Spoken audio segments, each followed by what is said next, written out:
Изборен законик или изборен грабеж, партиите и денеска во клинч околу измените во изборното законодавство кои се блокирани со над 13.000 амандмани кои се обработуваат во собраниските служби пред да почне маратонската расправа во Собраниската комисија за политички систем.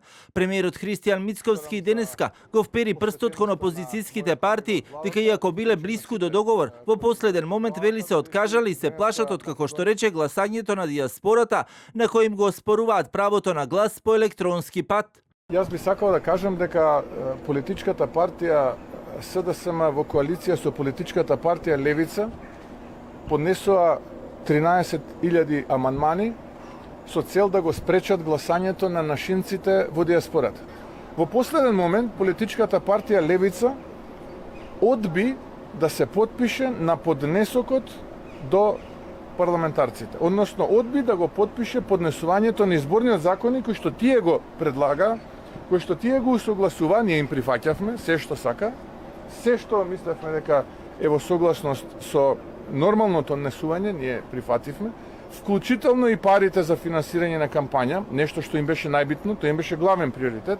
Од СДСМ пак денеска возвратија дека ова е уште еден обид на власта за, како што велат, изборен грабеж и дека се сомневаат во механизмите и целата процедура која владата може да ја направи за на такво гласање да му се даде легитимитет. Христијан Мицковски сега сака да протне изборен закон кој отвара простор за нов изборен грабеж. Сака шверцерски да се воведе електронско гласање на диаспората без соодветни механизми на контрола, проверка и гаранција за тајноста на гласањето.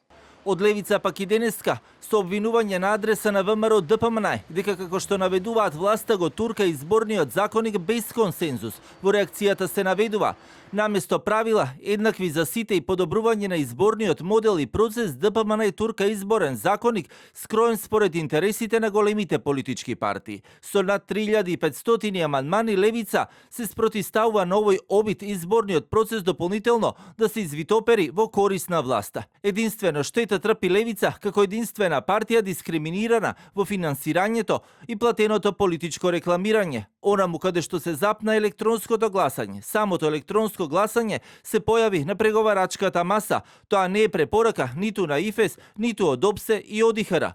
Покрај оние 3500 амандмани на Левица, над 10.000 се обработуваат во собраниските служби и на пратеничката група на СДСМ. Парламентарното мнозинство пак и натаму бараат повлекување на оваа огромна бројка на амандмани и да се поднесат само во делот на гласањето, а диаспората да може електронски да гласа од следните претседателски избори.